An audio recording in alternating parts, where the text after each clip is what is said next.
Hello, everybody. Welcome again to Storytime from the Milledgeville Public Library of Illinois. The story we have for you today is a very old story that comes to us from England, and it was written down by a man by the name of Geoffrey Chaucer. This is a story about a rooster who learned not to listen to flattery. This is the tale of Chanticleer and the Fox. Once, many years ago, there was a widow woman. Her husband had died. She had 2 daughters, and the 3 of them lived, well, if not comfortably, they lived well enough.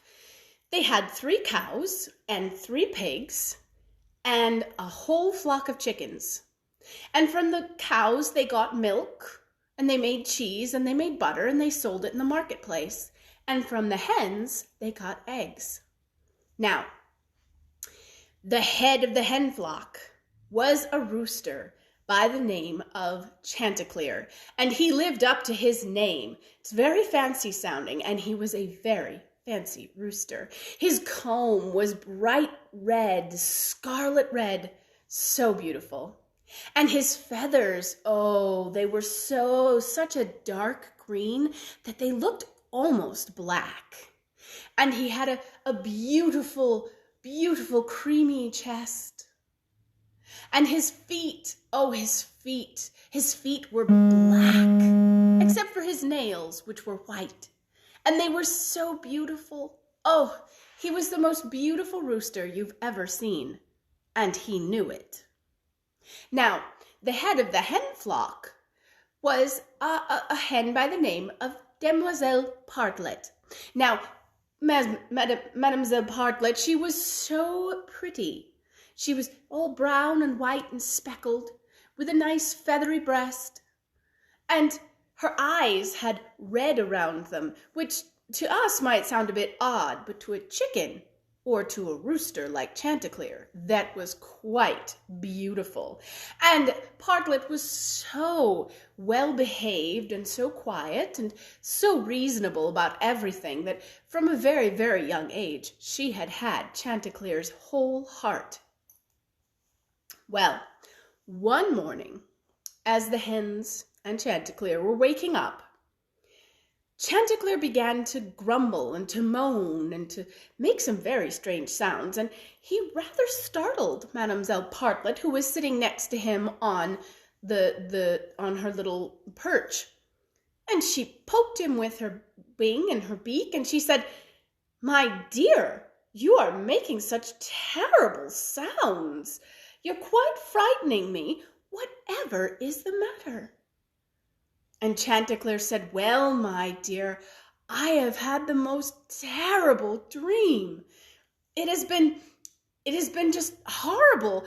I dreamed that an animal came and tried to kill me.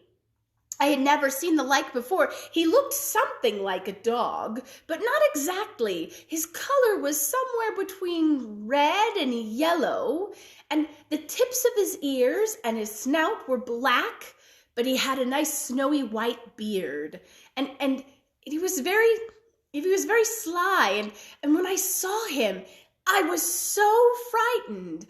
I thought I was going to die of fear." Well, Partlet looked at Chanticleer and she said, "I cannot believe what I'm hearing.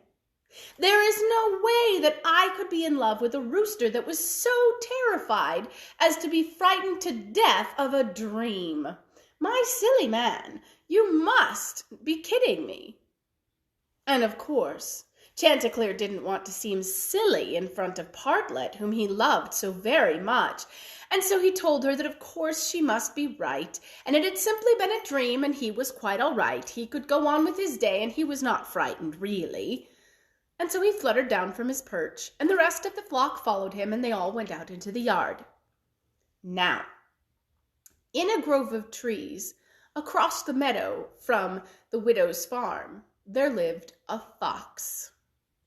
And this fox had been watching the farm for quite some time, and had noticed that when Chanticleer and the hens went out into the yard, there was one particular area that they very much favored, And it just so happened it was right next to the herb garden.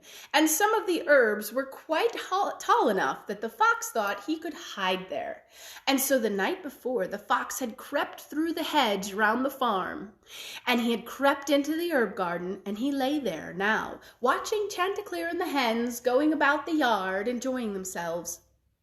Well, long about midday, it was getting a bit warm, and so the hens thought they would take themselves a nice little dust bath, and they were sitting in their favorite spot in the yard, having their little dust bath and sitting there enjoying the warmth of the sun, and Chanticleer was strutting about around them, making certain that everything was well in his little domain with his little hens. And then he saw a butterfly. And as he watched the butterfly flying about, he sort of followed it a little bit, and it landed in the herb garden. And when Chanticleer looked to see the butterfly in the herb garden, then he saw the fox. And he saw the fox, and he knew immediately that it was the same creature he had seen in his dream the night before, and he got rather scared. In fact, he was so scared that he couldn't even crow out a loud warning to everyone. All he could say was, "Cock! Cock! Cock!" And he began to back up, to move quickly away from the herb garden. But the fox, he sat up and he said, Oh, I am sorry, Monsieur Chanticleer. I have frightened you so much. I did not mean to bother you. I simply came to visit. You see, your father and indeed your mother were so kind as to grace my den at one time, and your father sang so very beautifully, I thought perhaps you would be a good singer too. Now Chanticleer was rather proud of his voice, and he knew that his father and mother had been good singers too, and so he stopped running away from the fox, and he stood up rather proudly and preened a little bit. And then the fox said to him, "You know, when your father really wanted to sing very, very well, he had a special way of doing it. He would stretch out his wings and flutter them a bit, and then he would stretch out his neck as long as he could, and he would open his beak and close his eyes and sing as loud as he could. I bet you can sing louder." Well, Chanticleer thought perhaps he could, and so he stretched out his wings and fluttered them a little bit, and he stretched out his long neck as long as he could, and he closed his eyes, and he opened his beak to sing. But of course, as soon as he stretched out his neck, the fox jumped out of the herb garden and grabbed him by the neck and began to run off towards the grove of trees. Now, the hens saw this happen, and they began to set up such a squawk and such a clatter that the widow and her 2 daughters came running to see what was going on. Now the hens by this time were beginning to run after the fox and Chanticleer to try to get Chanticleer back. They weren't quite sure how, but they thought perhaps they could help. And the widow and her 2 daughters saw the fox running away with the rooster, and they started yelling, "Help! Help! Oh no, a fox! Stop him! Stop him!" And they began running after the fox as fast as they could go. And they were making so much noise between all of the hens and the widow and her 2 daughters that the cows began to yell and to moo and to yell as loud as they could. And they began to run after the widow and her 2 daughters and the fox. And then the pigs began to snort and grunt and run after them all. And they were making so much noise. And such a clatter rose up as they all chased after the fox that the ducks at the neighbor's farm began to put up a clatter as if they were being killed. And the geese were so frightened at the neighbor's farm that they flew up over the trees and flew off to the fields and didn't come back until nightfall. And even the bees swarmed out of their hive and flew about trying to figure out what was going on, for all of the noise and all of the clatter, it sounded as though the sky was falling. Well, as Chanticleer was being carried off by the fox, he heard all of the clatter and all of the noise, and he could just see all of the people coming after him. And he thought quickly, and he said, "Do you know, Sir Fox, if I were you, I would turn about, for we are just now coming to the edge of the grove, I see. I would turn about and I would tell all those people that they have wasted their time, for you are far too fast to be caught. And now you're in the grove, and they should just go home because they will never catch you.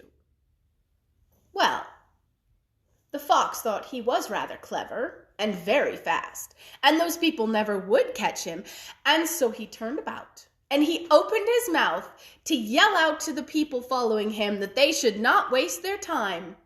But of course, as soon as he opened his mouth, Chanticleer fell out onto the ground and fluttered up into a tree. Well, the fox saw that Chanticleer had gotten away. He looked up at Chanticleer and he said, "Oh, Monsieur Chanticleer, I am so sorry. It appears that I frightened you when I took you from the farm. I just wanted to hear you sing. Won't you come down and we can talk about it?" But Chanticleer, although he had fallen for flattery once, was not a stupid rooster. And so he simply looked at the fox and he said, "Ah, Monsieur Fox, I do not think I shall fall for that trick twice. I will not be flattered into coming out of this tree. It is not going to happen." And so after waiting a few more minutes, the fox sadly trotted off into the forest, going home with no chicken dinner tonight. And the widow and all of the other animals came running up. And the hens clucked over Chanticleer, and they made certain that he was all right, and he said he was. And they all walked back home. And as they went, the widow said to all of the animals and to her daughters, "And that is why we must never trust in flattery, my friends."